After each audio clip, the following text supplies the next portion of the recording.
parle souvent de transmission comme un acte volontaire, mais certains savoirs nous traversent avant même qu'on sache les nommer.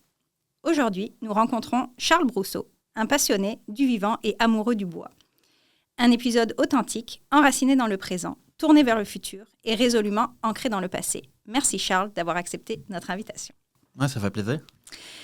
Tes parents ont choisi de revenir à la terre, ce qui t'a toujours donné un contact privilégié avec la nature. Qu'est-ce que cela a réveillé en toi à propos du vivant et des savoirs? Toute mon éducation, dans le fond, par rapport à la forêt, j'ai grandi avec la flore laurentienne, mettons. On prenait le temps d'identifier les plantes, identifier les animaux, regarder les traces que chaque animal laisse, mettons. Fait qu'il y a l'aspect de... autant découverte que résoudre des mystères ou résoudre des énigmes. Parce que, évidemment, là, par le champ, peu importe, là, les copeaux qu'un pic va laisser, ben, tu peux identifier c'est quelle sorte de pic, par exemple. Oui, puis même sous forme de jeu, j'imagine. Ben, c'est-à-dire que le jeu, c'était carrément prendre le livre puis trouver qu'est-ce qui correspond dans le livre. On l'a vraiment beaucoup fait. Excellent. Le bois a toujours été une matière importante dans ta famille. Comment les transmissions de savoir se sont-elles faites?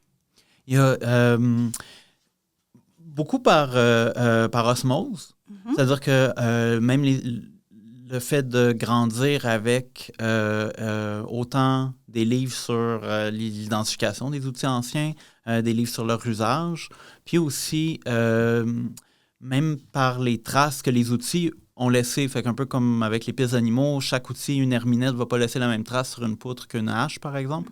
Mm-hmm. Puis on m'a appris à identifier ça ou à être sensible à ça aussi. Regarde, c'est probablement tel outil qui avait fait telle marque des centaines d'années, par exemple. Mes parents avaient pris la peine de démonter puis remonter quelques maisons pièce sur pièce, qui ont réassemblé dans la maison qu'ils ont construite.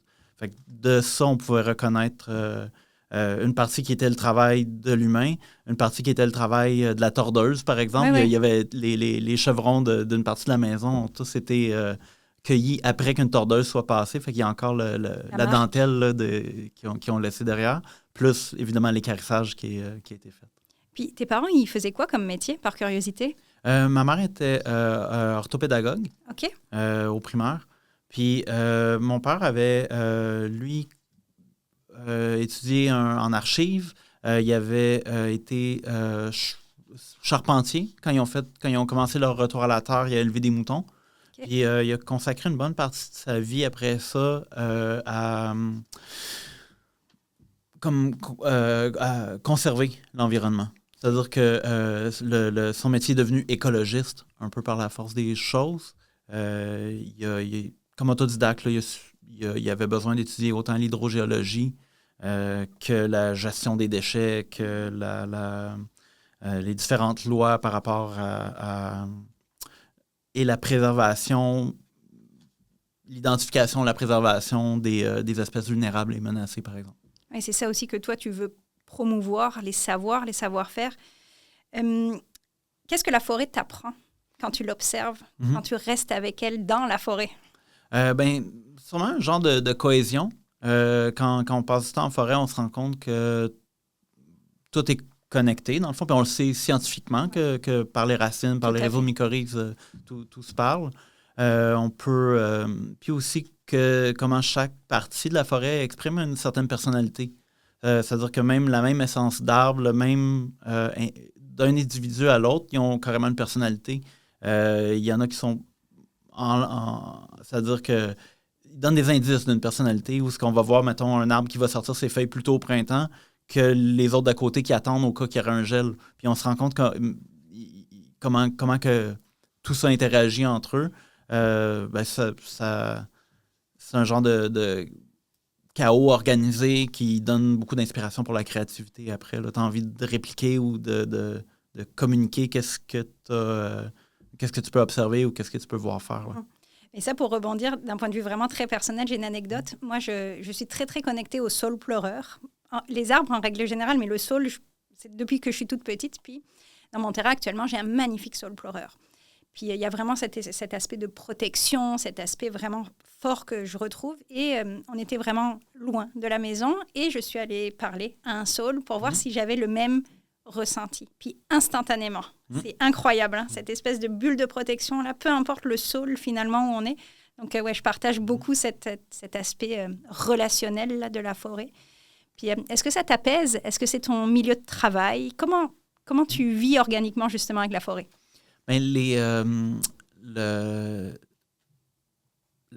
l'aspect jardinage, dans le fond, de mon travail, ça implique de marcher beaucoup en forêt pour observer quels arbres vont être prêts à être récoltés. C'est quelque chose c'est aussi que j'ai appris, surtout pour le bois de chauffage. Mettons, là, on faisait toujours le tour, puis on regardait quel arbre avait fait une descente de cime ou perdu à cause du verglas, peu importe, une branche, puis on va aller la récolter par la suite. Fait que l'aspect apaisant, oui, il est là. C'est comme tu as une excuse pour te promener en forêt. J'ai pas besoin de plus que ça. Puis à chaque saison, en identifiant certaines plantes qui sont comestibles, ben ça fait comme une raison de plus d'aller parce qu'évidemment, on ne va pas intervenir en forêt à chaque saison autant que possible. À partir du mois d'avril, on va cesser de tailler même des branches pour ne pas nuire aux oiseaux qui vont nidifier. Puis même quand on va marcher en forêt, ben on va essayer de rester dans les sentiers quand c'est boueux, mettons, là, pour ne pas écraser les lichens puis les autres affaires. Mais la raison principale, ça c'est vraiment qu'est-ce que maintenant on appellerait le bain de forêt, là, c'est ça, c'est d'aller se promener puis d'observer. Puis même le travail en forêt, c'est-à-dire que je récolte de manière pas très mécanique les arbres. À part pour une question de sécurité, des fois, un treuil va être impliqué là, pour sortir quelque chose qui est coincé. Autant que possible, là, pouvoir déplacer avec sa propre force les morceaux de bois qu'on va avoir choisis puis sortis. Ça nous donne une connaissance quand même assez intime de leur poids, leur forme. On a le temps de les observer. On n'a pas besoin de se dépêcher à intervenir pour les transformer en objets usuels, par exemple. Et ce processus, quand on va reprendre la même branche, on la connaît bien parce qu'on l'a charriée, puis on l'a refendu, par exemple, puis entreposé. Il y a un aspect de... Tu n'as pas besoin de le mémoriser nécessairement, mais tu le sais, mettons, que celle-là, c'est ça que je voulais faire avec, ou maintenant, là, je sais qu'est-ce qui va arriver de ce morceau-là. Puis, il y a quand même un aspect de patience, de lenteur dans ton métier. Peux-tu nous en dire plus par rapport à ça? Le travail du bois vert, souvent va requérir qu'on choisisse l'arbre debout. On va choisir en lisant l'écorce, à savoir s'il y a des nœuds qui vont nuire à la forme qu'on va vouloir sortir du tronc. Ces arbres-là, on peut les observer, puis on va devoir attendre à l'hiver prochain pour venir le récolter. Juste ça, c'est déjà... Puis aussi, quand on les plante, c'est-à-dire que des fois, même l'arbre est prêt à être récolté, ben là, ça veut dire que ça fait 40 ans qu'il pousse là, puis là, mettons, il y a une sécheresse, il est mort, puis ou il est en train de dépérir, puis on va le cueillir.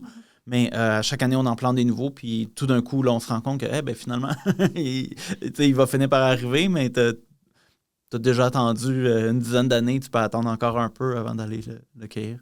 Il y a un peu de... ça prend de la patience pour cet aspect-là. Il y a un aspect de... pas qui demande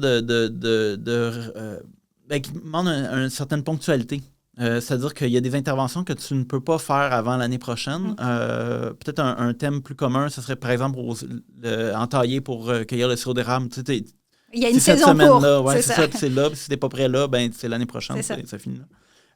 C'est un peu comme ça pour certaines affaires. Par exemple, si tu veux qu'un objet garde son écorce, il faut qu'il soit tombé ou que tu l'aies recueilli comme en décembre, mettons. Puis il faut le transformer assez vite avant que le sucre qu'il y a dans le cambium vienne soit être transformé ou que des bactéries viennent le manger ou peu importe. Puis ça donne cet aspect de ponctualité-là, ça donne un genre de rythme aussi où ce que tu vas dire, OK, là, il me reste pas beaucoup de temps pour transformer ces objets-là en la petite série de, par exemple, des petits tonneaux, des cuillères, des choses comme ça. Puis évidemment, l'hiver aide beaucoup parce qu'on peut mettre les choses en neige, mais quand ça dégèle, là, tu te retrouves avec une petite surcharge. C'est ça. Mais justement, on te voit souvent transformer un bio de bois en objet utilitaire avec une facilité déconcertante. Au quotidien, là, comment tu te définis? Est-ce que tu es un ébéniste, un sculpteur, simplement un interprète de la forêt, un jardinier? Raconte-nous ça. Mais effectivement, on part plus avec l'aspect jardinage parce que dans le fond, le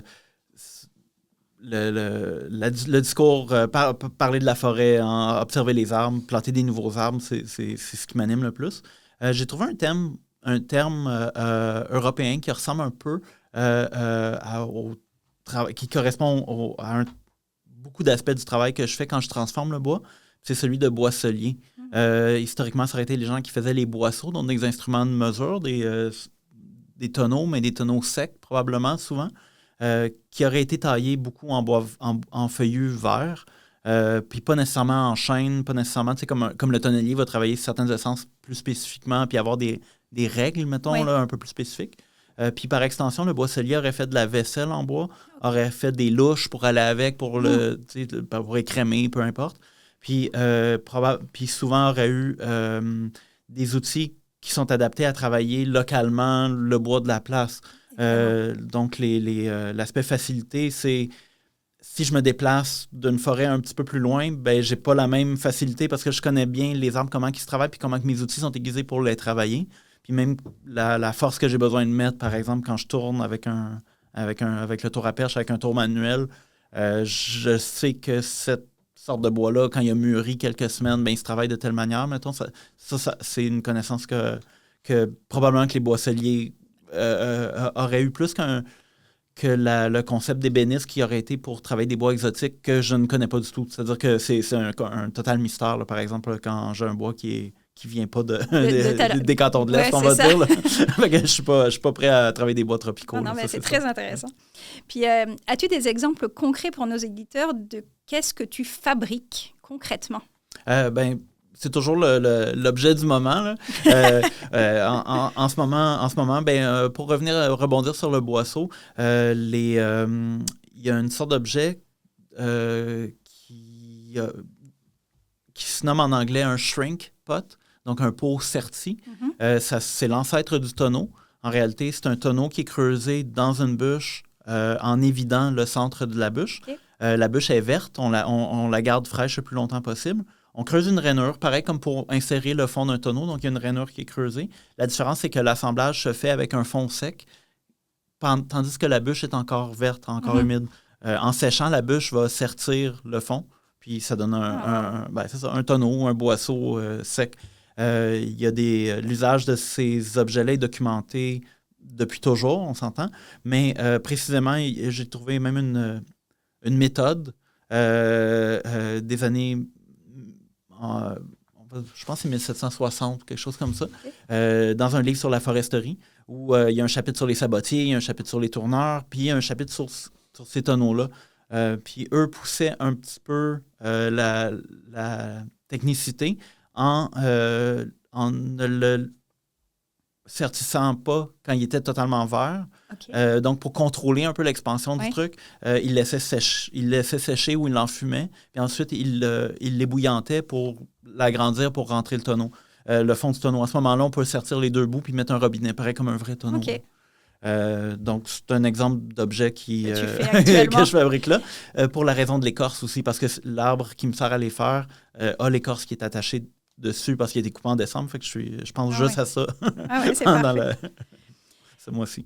Oui, c'est correct. On travaille avec le local, la saison. Donc, tu donnes pas mal d'ateliers avec l'organisme Métiers et Traditions. Puis, est-ce que cet organisme est devenu pour toi un espèce de porte-voix? Oui, ben c'est carrément un tremplin autant pour développer justement des projets qui vont donner une interprétation historique d'un métier, par exemple, sans donner un objet usuel qui est prêt à amener sur une table de marché. Donc, l'aspect recherche et développement, mettons, de mon métier. Grâce à Métiers et Traditions, on peut se lancer dans produire des jougs pour transporter l'eau d'érable, puis l'amener, le faire découvrir aux gens, les faire s'amuser avec des vrais objets qui ressemblent, qui fonctionnent exactement comme des objets du passé. Puis ensuite, une fois je peux les tester moi-même dans ma propre pratique, dans ma propre collecte d'eau d'érable, mais éventuellement, ce genre d'objet-là, après ça, va informer un autre objet plus petit que lui va pouvoir me servir à être amené sur une table de marché. Puis, dans le fond, métier et tradition aussi te permet de... En fait, l'organisme agit un peu comme un catalyseur parce que ça te permet, j'imagine, de rencontrer des gens qui ne seraient jamais venus te croiser dans ton atelier ou dans ta forêt. On apprend beaucoup des visiteurs, autant par leurs souvenirs que même, c'est ça, par des questions qui vont te faire réaliser certains aspects qui pourraient être modifiés, améliorés, peu importe. Ouais. Puis aussi, Métier et Tradition agit comme quasiment un catalogue de mentors aussi. C'est-à-dire que le fait d'avoir un événement qui est prévu, ben là, ça va attirer des gens qui s'y connaissent. Puis ces gens-là, ça devient des amis à vie après ça parce que pour d'autres questions, des questions précises, on sait que on connaît un expert en tournage qui va pouvoir nous donner un indice. On connaît quelqu'un qui connaît bien la vie des bûcherons puis des draveurs, par exemple. Ben là, si j'ai une question là-dessus, ben je sais à qui m'adresser. Là. Oui, c'est un magnifique répertoire, en fait. Ouais. Puis on devient... Je m'inclus là-dedans. On devient un groupe vraiment tissé serré, dans le fond. Mais justement, Métier et Tradition, en fait, c'est 35 ans. Selon toi, pourquoi on doit absolument protéger et partager ses connaissances par rapport aux métiers ancestraux? Bien, il y a un aspect autant d'autonomie que de moyens de production, je pense, dans les métiers ancestraux. On ne veut pas nécessairement une société où tout est délégué à des machines, où tout est délégué à des processus qui ont de l'air infiniment complexes. Je pense que peu importe c'est quoi l'objet ou le besoin que tu as, il y a sûrement un métier ancien qui peut montrer comment faire, au moins le brouillon de l'affaire que tu as besoin, puis ça va probablement être suffisant pour tes propres besoins. Évidemment, ça va permettre une démarche probablement plus écologique. C'est sûr que si tu as besoin de fabriquer des centaines de milliers d'exemplaires d'un truc, c'est une genre de dichotomie. Là. Tu vas dire, non, mais on pourrait s'améliorer puis faire... Mais généralement, combien de tables tu as besoin, combien de chaises tu as besoin? Si jamais tu es capable d'apprendre quelques techniques, utiliser des outils que tu as probablement déjà ou qui sont disponibles encore là dans l'entourage, chacun des métiers qu'on réussit à sauver aussi permet de rattraper des choses qui peuvent être vraiment oubliées longtemps. Il y a la notion de si tu as beau avoir le livre qui le décrit, tu as beau avoir l'objet fini, tu as beau avoir même les outils qui l'ont fait, comme mettons, tu aurais accès à une section de musée, mais là, il faut que tu réapprennes par toi-même c'est quoi le geste, parce que si tu changes moindrement l'angle d'attaque, si tu changes la manière, tu peux t'épuiser à le faire versus fabriquer quelque chose avec une manière les mêmes outils, les mêmes matériaux, mais une manière plus douce sur l'opérateur, sur les outils en tant que tel, etc. Un exemple vraiment primitif, un simple gourdin, un morceau de bois sacrificiel qui va servir de massue pour frapper sur un coin en métal, par exemple. Moi, je viens d'une famille où il y avait des luthiers. Donc, la notion que le bois, avant d'être travaillé, doit être extrêmement sec, était comme imparti ou toujours contenu dans la famille. J'ai pas connu les luthiers en question, mais il y avait toujours des histoires là, dans la famille on voyait pas à l'extérieur par les fenêtres parce que les dos de violon étaient mis à sécher là pendant très longtemps. Quand mon père a voulu suivre des manuels de travail du bois vert pour fabriquer un gourdin, mais j'ai remarqué qu'il a dû avoir de la misère à le faire puis qu'il a dû prendre une scie mécanique pour tailler les épaulements parce qu'il l'a fait dans une bûche sèche d'orme, par exemple, qui est le bon bois pour la faire, mais il était sec. Il était sec. Tandis que les gourdins, d'autant plus que c'est quelque chose de sacrificiel, faut être capable de les faire rapidement. Faut pas que ça devienne quelque chose qui a été compliqué à faire. Le faire en bois vert, ça le rend extrêmement simple à faire. C'est-à-dire qu'on va garder un nœud dans la partie de la tête, on va scier un épaulement, on va fendre les côtés, puis presque instantanément, là, on a l'outil.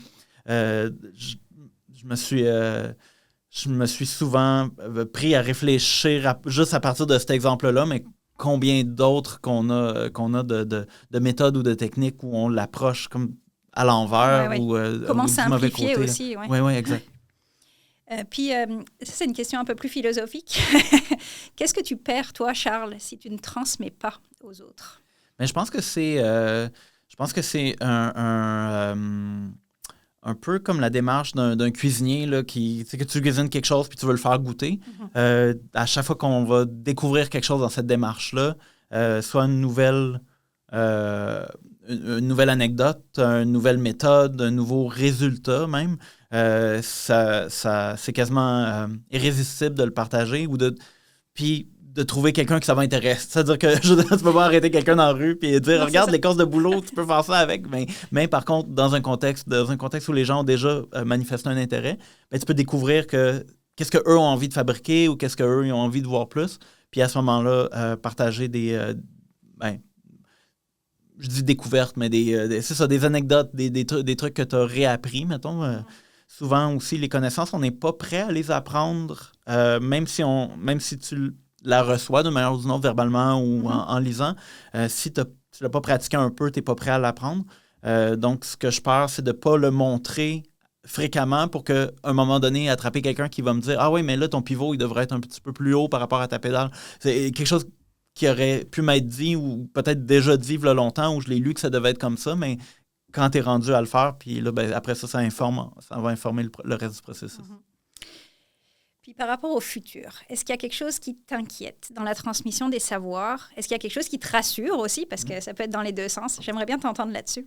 Dans la transmission des savoirs, je pense que je suis rassuré de voir l'intérêt. Il faut juste le faire. Il faut prendre la peine de sortir puis de le faire. À court terme, l'inquiétude, ça serait que collectivement, on n'alloue pas assez de ressources à ça. Par contre, l'intérêt que les gens portent en général à pas maîtriser, mais comprendre les savoirs anciens, je pense que ça c'est un atout pour le propager. Excellent. Puis, si tu as le pouvoir de déposer un seul geste ou une seule valeur, d'accord, dans les mains de la prochaine génération pour que l'aventure de métier continue pendant encore 35 ans, qu'est-ce que ça serait? C'est de planter un arbre. Ah, excellent. Oui. Parce que là, peu importe l'arbre, il y a quelque chose à faire. On peut le transformer éventuellement ou il peut vivre sa vie d'arbre puis se propager lui-même. Fait que dans un terrain vague, pas besoin au parc, dans un coin, ça prend pas grand-chose de trouver une semence du premier arbre venu puis la planter. Quelle belle réponse. Merci beaucoup, Charles, d'avoir participé à ce podcast. Merci à toi. Merci d'avoir écouté Le Geste en héritage, une série produite à l'occasion du 35e anniversaire de Métiers et Traditions. Pour découvrir nos membres, nos activités, nos ateliers, nos formations ou pour soutenir notre mission de transmission, visitez notre site web www.métierstraditions.com et à très bientôt pour un nouvel épisode.